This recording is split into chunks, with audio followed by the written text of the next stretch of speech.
Hello, good day, good afternoon, wherever you are. This is the Bobbi Jo and the Sheena Show. The Bobbi Jo and the Sheena Show. How is that? And it's just two friends, mindset coaches, having conversations to share with you just like-mindedness, bringing the rise and the vibration around the world. And today we want to talk about attitude. Sheena, take it away. Absolutely. I mean, as Bobbi Jo knows, there's so many situations that we have, and we're expecting this, and this to happen. Whenever this, and this doesn't happen, we've got a great attitude when everything is going well for us. But what's your attitude when things are not going well? I saw a post the other day, and I'm sure you've all heard it before, but it's like, if you're holding a cup of coffee, and it gets knocked, then coffee spills out of it. What spills out of you whenever things don't go your way?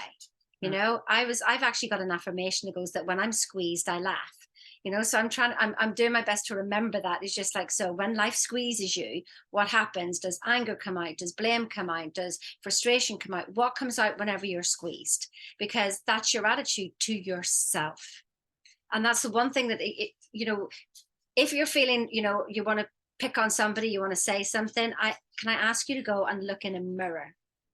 Before you open your mouth, go and look in the mirror and look at what you're about to say, because you're actually saying it to yourself. Your subconscious thinks you're God. Like everything you're saying, and especially if you take the mickey out of somebody and you're so sarcastic, see all that passion?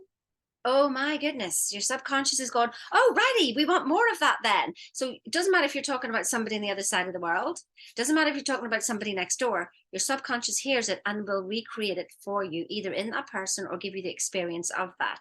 So are you complaining? What you complain about, you keep with you. So what's your attitude? Can you have an attitude, just exactly the same attitude as when things are going well for you, as in when things are going wrong? And who knows when they're wrong? But there's another story about that. I'm going to let Bobbi Jo talk about that. So off you go. I don't know. I was going to say the same thing, though, about that attitude. Can you hold that attitude regardless of what's going on? We were traveling up here from Alabama. Sheena flew over. She flew into Pensacola, Florida. And then we had a 9-hour drive the first day and then 14 and a half the second day. But during that 14 and a half, something happened in our big truck pulling the trailer. We heard a pop, thought it was a tire. We look underneath the hood, and it was something. And we looked, we're only 4.5 miles from a Ford dealership. And, were we grumpy? Oh my God, this sucks. We're gonna have to stay here. Like, we didn't say any of that. We just pulled up to the place. They said they might have the part. We didn't say. Distracted here, squirrels. We didn't have the part. It was only an hour and a half, but we just pulled out camp chairs right in the parking lot, had some lunch, just chilled out. And because we weren't reactive, I feel like, and then we had a good attitude towards it, then we were gone. An hour and a half later, we were back on the road and ready to go. Beep, beep, and there we went. So what is your attitude towards things? And exactly as Sheena said, that's a hard pill to swallow.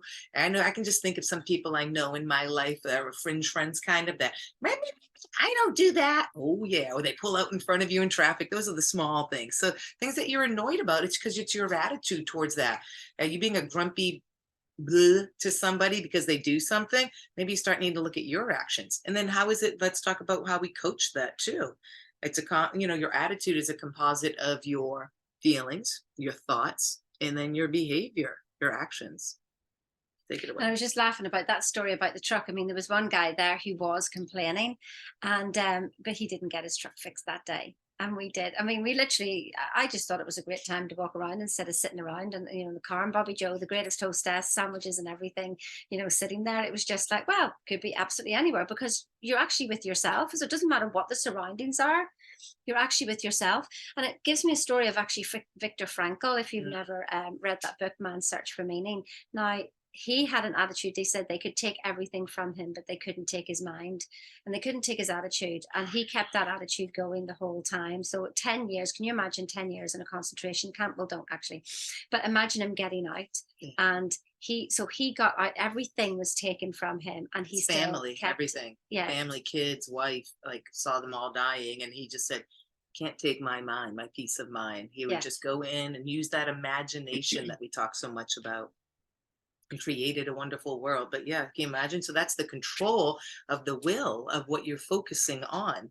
These are muscles here we'd like to talk about. Everything that we talk about, Sheena and I, and we're not always, I'm not the greatest, and I'm feeling it here. I'm not walking my talk when I'm being triggered by in-laws and things. But it's about, I forgot what I was going to lose on that one.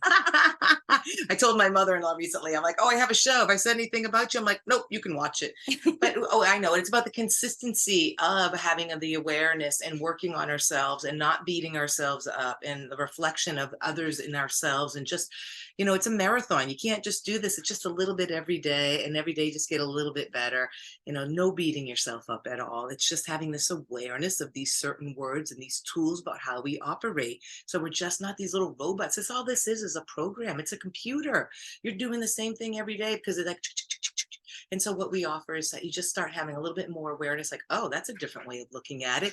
Let me try that. Oh, I caught myself being grumpy and negative with my attitude towards that. Let me see what happens if I try it this way. And I bet you what is, if you have a belief, oh, this isn't going to work, but guess what? Just like that nasty face, right? It won't work. But if you're just like, you know what, these two chicks here, what are they talking about? Let's try this. Start off small, and vibrationally things shift. And why are we always talking about vibration? Because everything is energy. Everything here is energy.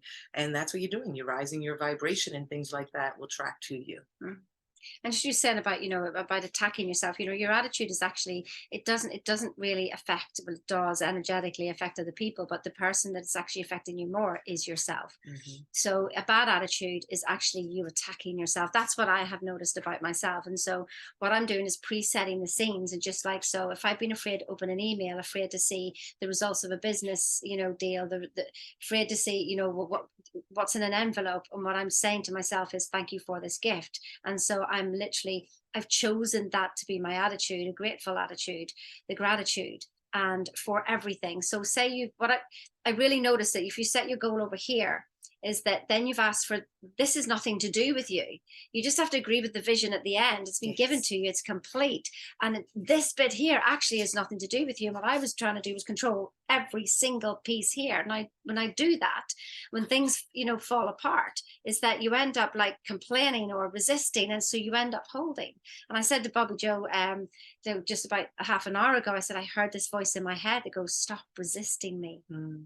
And I realized that I wasn't in a grateful attitude. And so my body feels that, and it makes us ill. This, that Bobbi Jo was talking before about disease, you're not at ease. And so I heard it, and I reacted, as in responded, and I chose to be in gratitude. And I went, I forgot to do the gratitude. And the Ho'oponopono is the best gratitude. I just love it. It is, I'm sorry, please forgive me. I love you. Thank you. Our heart chakra is going out there about 8 feet in front of us, and you're walking into yourself every time. So instead of going worry, worry, worry, and then walking into worry, go, I'm sorry, please forgive me, I love you. And thank you. So 2 things I have on that. One was about going to India. We'll talk about going forward and goal. There's one. But the other was the resistance of ourselves, and or the judgment. And so the attitude, right? Like if someone's smoking a cigarette and you give them the attitude, like, look at that person. What did you just do? You're putting yourself at disease with yourself out of the judgment that you're having towards that person smoking. And you're doing more harm to yourself judging that person emotionally and inside than that person probably smoking. And that's why I'm probably a trippy one to, think about. But it's true, because you're here and your judgment, and you're, oh, you did. Is that love and peace and joy going on in my trillions of cells? No, it's a judgment. It's a lower vibration, very the lowest. So I'd rather just go peace, love, and joy. So my husband battles with smoking. And so I tell him, you smoke that with love. Don't have guilt. Oh, I shouldn't be doing this. Bobbi Jo's going to be pissed. You just smoke it with love, brother. And we'll still work on him quitting on that. The next thing I wanted to talk about was like with India.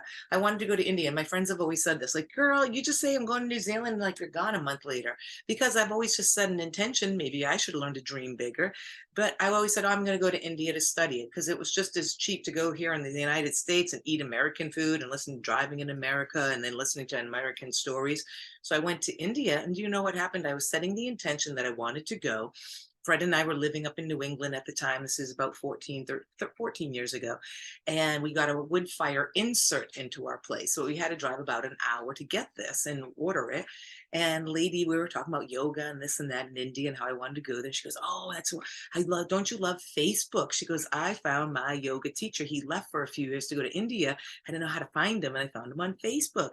Great story. So fast forward a week, we get the insert coming in, and the guy shows up, and I look at him kind of long here, and I go, "Were you the one that went to India and studied, or went to yoga and studied and lived over there?" And he said, "Yeah." And I go, "What school did you go to? I'm thinking about going there." And he said, "Oh, pull it up on the computer right now, Yoga Vika Gurukul." And I did. And I looked, and there was other students who had gone and got their numbers, and I called like, "Hey, you don't know me. I'm thinking of going. Is it safe?" Yeah. Short story, short, long, long, long. Is that I end up going there. Didn't have to do universe, didn't have to study 10 things, didn't have to go look hard. I set the intention of what I wanted, and the universe brought me the right exact situation for me to go. And it was a heck of a lot cheaper than going through a yoga school, and a heck of a better experience to meet people from around the world, and just living in India and living the authentic style. So it's like that. Just set the intention and let the magic of life do its work. But you block it with our thoughts. That ain't gonna happen, or I don't have enough money. Stop. Like I just said, to go to yoga school here would have been like 5,000. I think my whole trip was 2,000. The flight I looked at, I did it in a certain way that it was cheap. So I'm done talking. But anyways, it's just set the intention. Stop blocking yourself. Stop damning yourself before you even get there. Grow, learn, love, breathe, imagination, all those beautiful things. Done. I was just so engrossed in the story. I'm just like, well, I hope she doesn't ask me to talk now because I have no clue what to say. Maybe So, yeah, attitude. Have a great attitude. yeah. Because then you start to filter and you meet people like this. Like you start to vibrate and you start bringing in different friends. So start noticing your attitude your friends have, and maybe start to have new friends, right? Yeah, start noticing that the world is serving you and everything is working for you.